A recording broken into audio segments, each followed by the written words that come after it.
Salut les amis, je suis très heureux de vous retrouver sur ce beau plateau d'Enquête d'emploi, votre premier talk show économique version décontractée, version sans tabou. Cette semaine, avec nos trois invités, nous allons vous présenter un domaine trop peu connu du grand public, les groupements d'employeurs. D'abord, réservé au début au domaine de l'agriculture, ça s'est répandu, la moisson a été bonne et aujourd'hui, on trouve des groupements d'employeurs dans quasiment tous les domaines. Alors, on se regroupe autour de l'écran et on écoute bien ce qu'on a à vous dire. Roulez jeunesse. Trois invités se sont regroupés sur ce plateau. Merci à tous les trois d'être là aujourd'hui pour parler de ce sujet important. Nous avons John Valentin, vous êtes président de la Fédération des groupements d'employeurs franciliens et également président du groupement d'employeurs GE RH Expert. Ça va, John ? Tout à fait. Merci d'être là sur ce plateau. À côté de vous, nous avons Caroline Comme-Nougoué.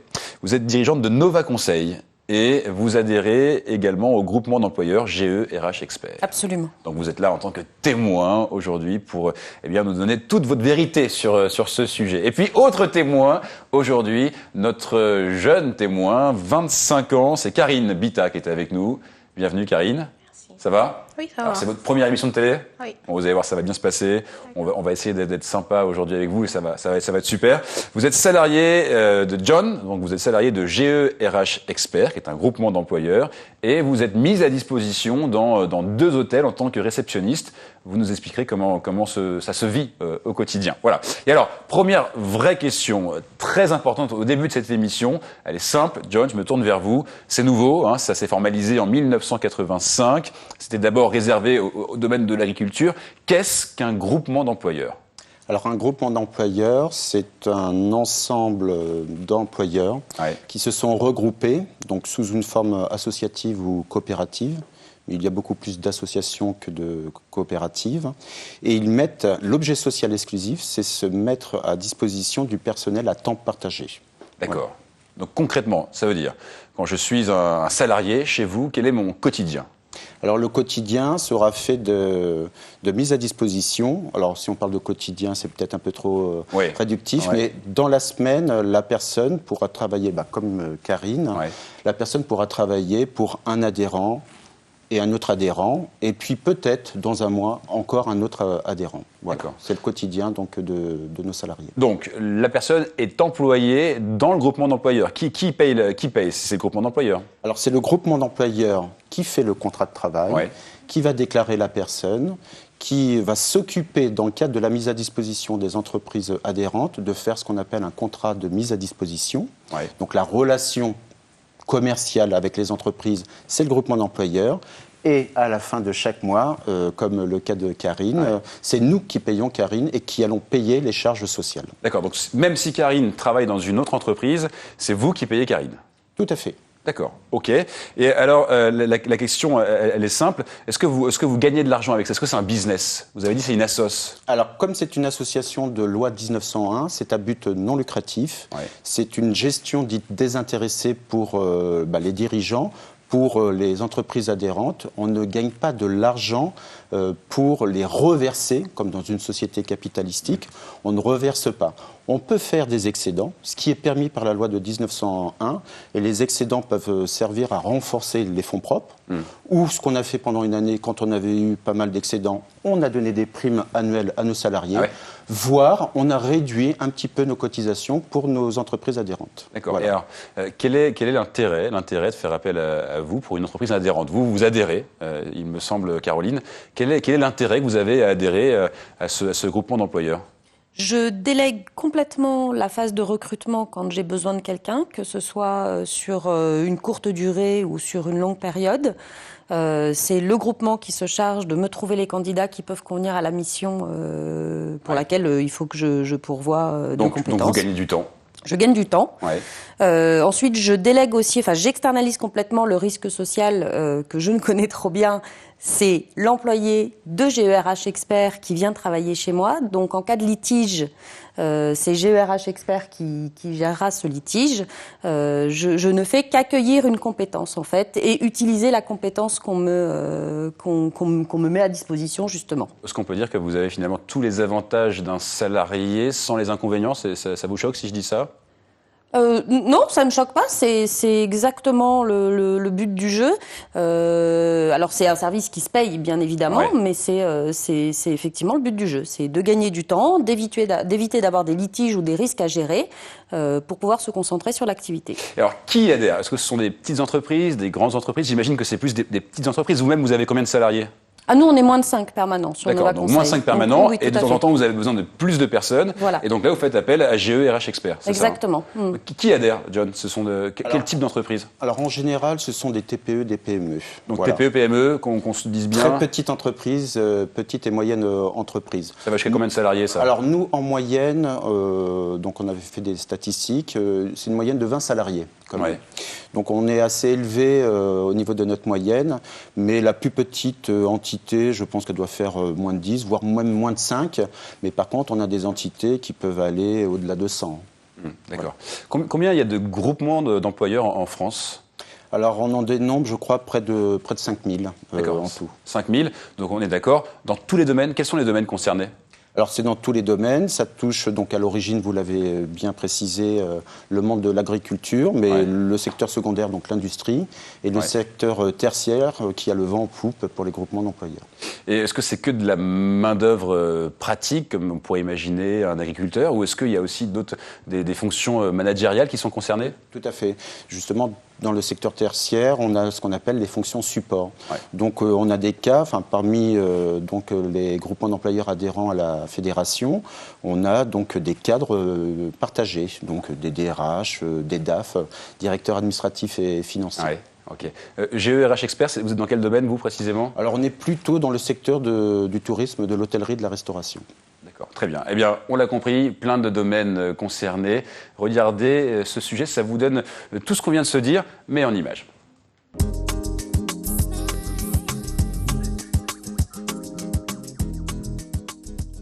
Être réceptionniste, c'est avant tout être au service du client. Donc l'accueillir, faire de sorte à ce que son séjour se passe le mieux, être là à son arrivée, être là à son départ. Ça consiste aussi à son suivi dans l'hôtel, c'est-à-dire au niveau du bar, au niveau du restaurant, du room service, de la conciergerie. Donc nous, on est vraiment la plaque tournante puisqu'on recueille toutes les informations qui seront ensuite notées sur son addition. Les roses, ils ont été commandés par les concierges. Les room service sont au courant pour la bouteille de champagne à mettre vers 20h30. Je me sens bien dans ce métier, particulièrement parce qu'il y a donc l'esprit d'équipe. Pour moi, la chose la plus importante, c'est le contact avec les clients. Les clients de tous les pays qui parlent en différentes langues, différentes cultures. Et on voyage un peu avec eux. will ask for my colleague. I think it was Adrian now. Pour celui qui a envie de s'intéresser aux autres, pour celui qui a envie de donner, celui qui a envie d'accueillir avec un A majuscule, qui a envie de présenter sa ville, présenter son hôtel, c'est une richesse incroyable.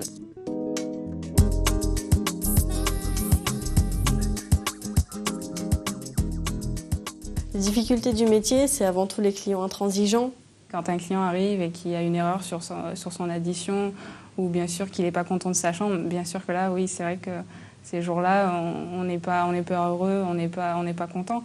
Mais bon, c'est des choses qui arrivent, hein, c'est pas tout rose dans tous les métiers. On a effectivement des horaires qui ne sont pas forcément les meilleurs, mais par contre, on est aux 35 heures comme dans n'importe quel travail. Donc ça permet d'avoir une vie normale comme tout le monde. Je viens d'avoir M. Reynolds au téléphone, donc il sera là vers 20h. Vous faites mettre le champagne pour 19h30. Vous vérifiez avec la gouvernante qu'on refasse une dernière vérification de sa chambre vers 19h30.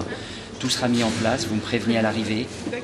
Il y a une déficience actuellement de postes de réceptionnistes. Ceux qui veulent trouver du travail trouveront du travail et puis progresseront. Je suis aujourd'hui directeur d'hôtel, j'ai commencé réceptionniste. C'était un métier formidable. J'ai adoré ce poste de réceptionniste et dès que je le peux, je vais passer du temps en réception. C'est là où je me ressource. Quand on a le retour du client qui vous dit qu'il a passé un très bon séjour et qui vous donne, on va dire qu'il est content, qu'il est souriant, là, on se dit, franchement, on a bien fait notre boulot et on est content de soi, quoi.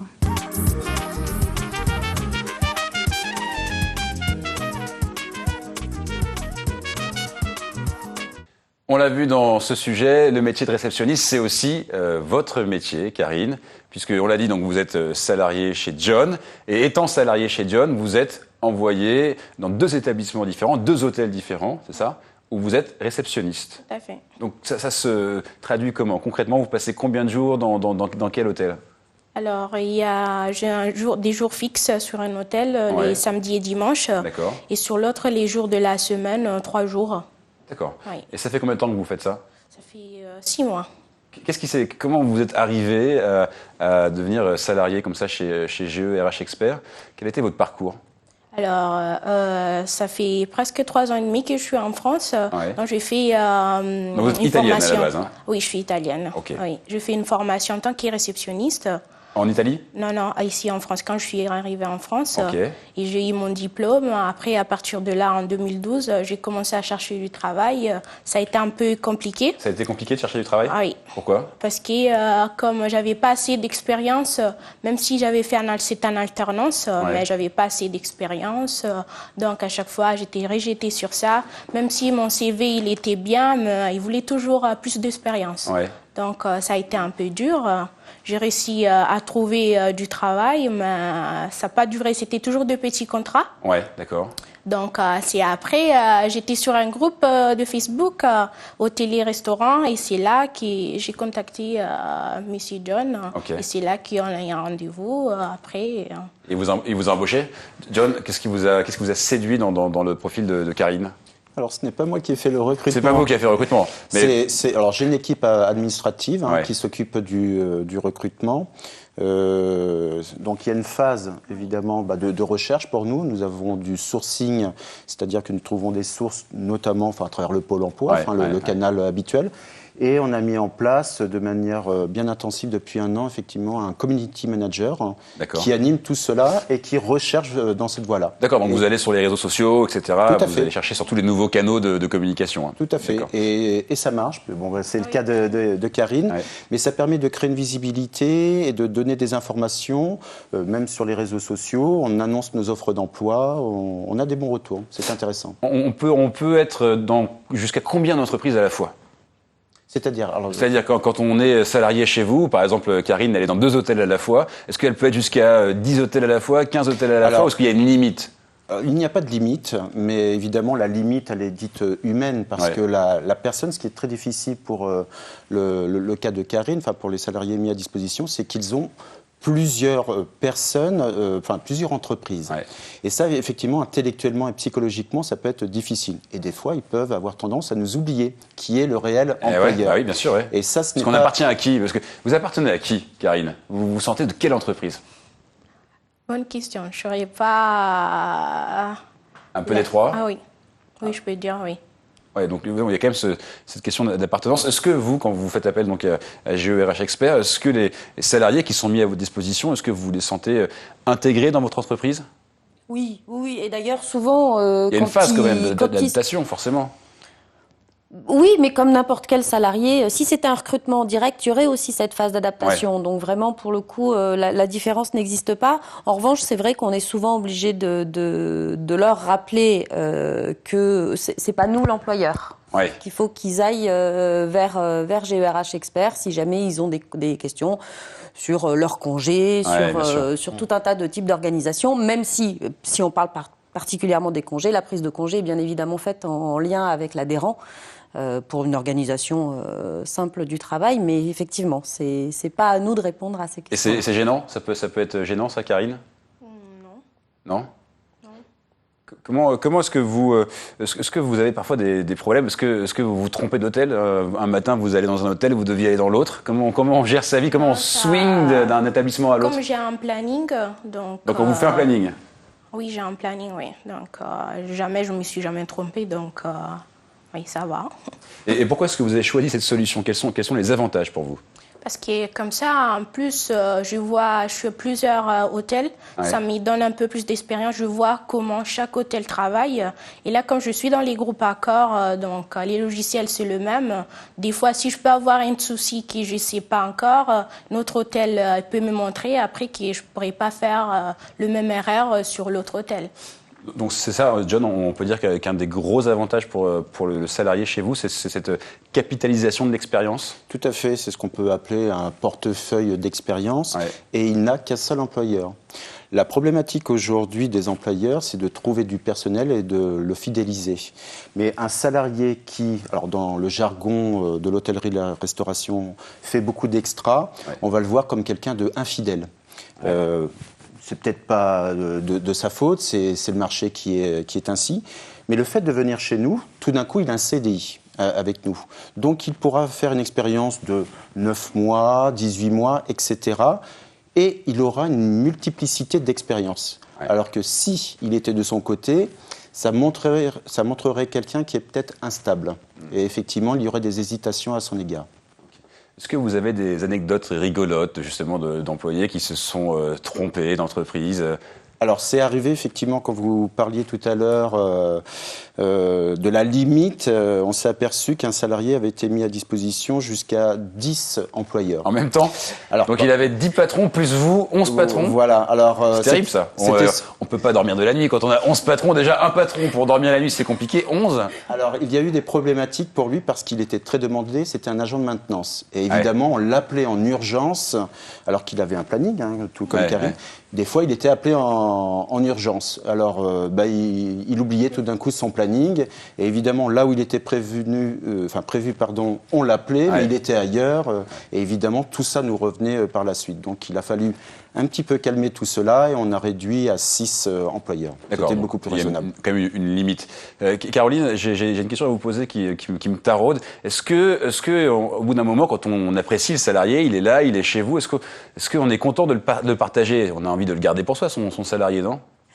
Ah oui, mais là, je vais revenir sur des considérations de chef d'entreprise. Financières, c'est-à-dire que vous n'avez pas les moyens de le garder, c'est ça? Voilà, c'est ça. Alors, ou financière, ou en termes de mission. Si la mission est achevée, même si j'aime beaucoup le petit jeune consultant qui est venu faire la mission avec moi, ou la petite jeune consultante, et que je l'apprécie, et que c'est quelqu'un qui peut me toucher, il faut que je revienne aussi. J'ai une entreprise à faire tourner, ma mission est terminée, et aujourd'hui, j'ouvre pas de poste en CDI, donc.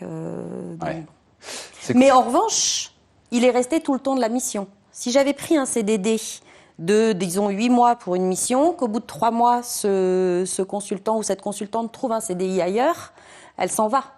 Parce qu'évidemment, à choisir entre un CDD et un CDI, on choisit le CDI et il aura bien raison de le faire d'ailleurs. Là, le consultant est en CDI chez GERH Expert, donc moi je sais que je l'aurai tout le temps de ma mission. Ouais. Et puis j'imagine aussi que c'est difficile pour une entreprise de trouver le bon salarié. Là, vous n'avez pas ce problème-là avec GERH Expert. Le premier recrutement est fait par le groupement d'employeurs en amont. D'accord.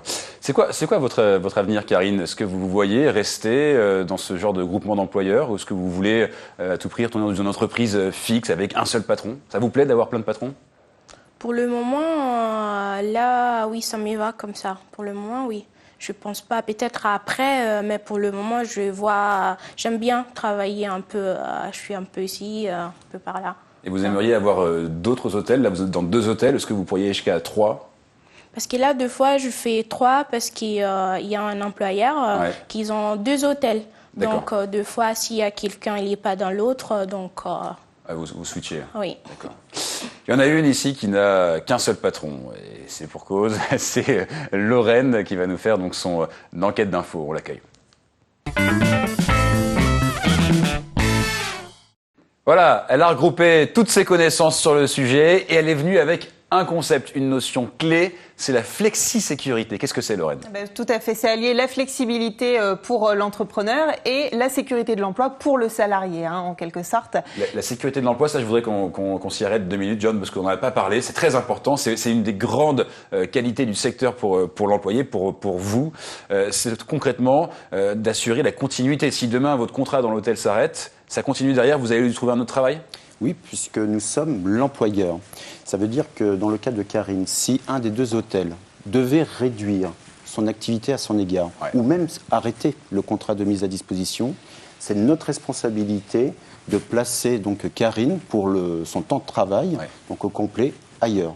Voilà. Ce n'est pas elle ne doit pas subir ce qu'on appelle l'aléa économique. D'accord. Donc, de la flexibilité, ça c'est pour l'entreprise. Et pour ce qui nous concerne aujourd'hui, pour le salarié, on est là pour défendre les salariés. Aujourd'hui, presque, c'est la sécurité. Lorraine. Voilà, tout à fait, la sécurité de l'emploi. Ce qui est important aussi de noter, c'est qu'il y a une vraie construction du parcours de l'emploi, puisque les groupements d'employeurs vont accompagner les salariés bien dans leurs missions diverses.